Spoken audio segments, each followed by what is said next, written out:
Yeah, it's a really good way of supporting the transition process, particularly this year as we haven't had any Key Stage 2 end of year assessments. And so it's really helping the primaries and the secondaries liaise successfully together and make sure that our Year 6 children moving into Year 7 actually are provided for effectively. Great. And from a secondary point of view, what would secondaries normally be doing now to prepare for transition?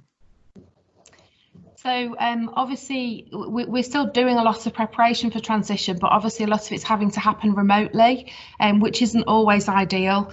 So we would be having induction days, we'd be having those Year 6 children into the school building. When they were in the school building, and this sounds awful, but I'm sure every school does it, but they would have done CATS testing. Online CATS testing with GL assessment, and all of that kind of stuff isn't happening at the moment. So this has been a real opportunity for us to ensure we've got that insight into who these children are and what they're capable of, you know, where their teachers think that they're at. We've got other things happening, we've got videos, etc. They're going to do an online remote transition day, which is great, and lots of activities and things, but this is really the bit that's missing, is that data to share between the schools. So this is why this is going to be so beneficial for us. Normally with the SATs, we would literally be getting that information obviously reasonably soon, and we would be using that with faculty areas to look at the not setting but the groupings of children into their subject areas to see who's going to need more support, putting all of that support into place ready for September. So without that information, it does rely on us talking to people, and actually what SixIntoSeven does is provide a platform where there's a bit of consistency in terms of it's not relying on a conversation between people, it's not relying on lots of different spreadsheets and having to pull it all together. It's a vehicle that's got it all together, and actually we can see on an individual basis what the teacher is saying about that child. We would have looked at SATs with, you know, sort of question level analysis. Literally, you know, we get that much information when that comes back. We haven't got that available to us, so this is going to provide a really useful piece of information for our teaching staff, so that we're really well prepared for those children. We feel like we know a bit more about those children before they come in September. Thank you. And from a primary point of view, how easy has it been to make the professional judgments? It's been really straightforward. There's basically a set of skills and competencies that you assess against. Each Year 6 teacher, of which I have 2, they manage their own class because obviously they know the class the best, and then basically they fill in they assess against the skills and the competencies, and then from that point I can oversee and have a look at what they've put into the spreadsheet. It is really simple. In fact, there's actually a user guide and a short video as well that's available, but I doubt very much that you'd need it. It's so easy. And why do secondary schools need something like SixIntoSeven now? Well, obviously, as we've said, we're not going to have that. Not only are we not going to have the SATs information that would have normally come through about this time of year, but the opportunity to do any other kind of assessment, baseline assessments that a lot of secondary schools do, we haven't necessarily got the opportunity to do that. Possibly later on in the autumn term if children are back then, but at the moment we haven't got the opportunity to do that. So this is a really helpful way of collecting some data with very specific categories of what they're able to do for our staff to get a bit of an understanding of where the support's going to be needed in different aspects, certainly in English and maths very specifically, but that gives us a general idea for those children, and we can start planning for that therefore in September. And it would have been a huge gap to have nothing. So it's it's really helpful. The other thing that we really like on it is that there's a little triangle. You're able to put a little triangle on a student. So if the school is saying to you, we would like to have a conversation about this child, then a little triangle appears and that just flags it up.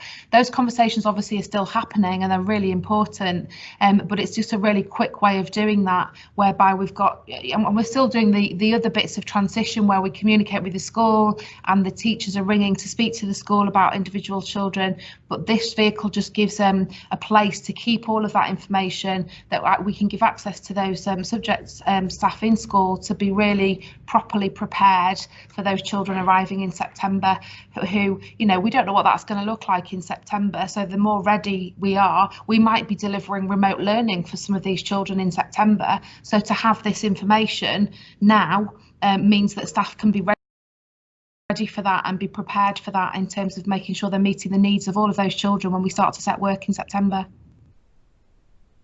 And what are the costs for 6-into-7? Did you have to pay? So the only payment is a very small payment from us as a secondary school of £100, and quite frankly that's a very small amount of money compared to what we would normally pay for CATS tests, etc. You know, it's very good value for money, I would say, and then it's absolutely free from the primary school perspective, and that's been really helpful to us as a secondary school, because we are conscious that we are going to primary schools to say we would really be grateful if you could fill this in. You know, we're conscious that everyone's got so much to do at the moment and things are changing so rapidly that you're having to respond to daily to things changing, that actually asking this of them at this time is quite a challenge. But to be able to go to them and say, actually, it's really easy to use, it's really simple to fill in, it won't take you very long, and it's free from your perspective, we've got much more chance of persuading them and getting them on board and getting them to help contribute to this with all of that in mind. Why would schools use this rather than create their own spreadsheets?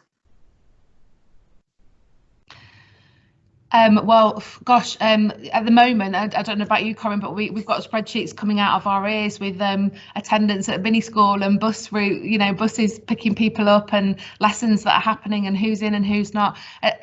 We've got 35 feeder schools. If you can imagine the volume of data coming in from all those different places, and managing that, and the potential there for mistakes to be made is really high with that volume of data. So having one place where you know you've invited those people, they've gone in and inputted that data themselves, so you know that it's accurate, and then you just go in and it's there for you. It's taken a huge amount of work out from somebody having to put all of that into one place, and actually it's also a CSV file. So from our point of view, it uses UPN numbers, so it's a file that can come out of there that can go straight into our school management system. Great. And for primary schools, how much pupil data are you actually being asked to share? Well, in terms of the data we're sharing, first of all, it's GDPR compliant, so that's really good.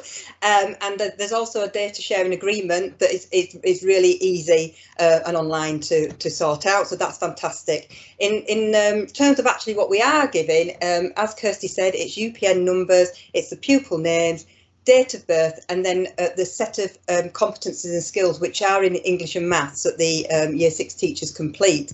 And that then, as I said before, I look at that, and as a head teacher, I can check that everything's okay and I'm happy with it, and then I publish it, and it goes up to the secondary school. The design of the professional judgments has been done by a working group anyway of educationalists, so that's really good. And the data provided to the secondary schools is more, I see it more as a help for them to provide for the Year 7 children going up, rather than accountability measures. It's not really, that's not really what it's for. But it, you know, as I say, it's been simple, it's been easy. It hasn't cost us anything, as Kirstie said, which is fantastic. And it's just a CSV file that you upload, and basically it even matches the UPN numbers of the children from what the high school puts in and what the primary puts in, so you don't even have to do that.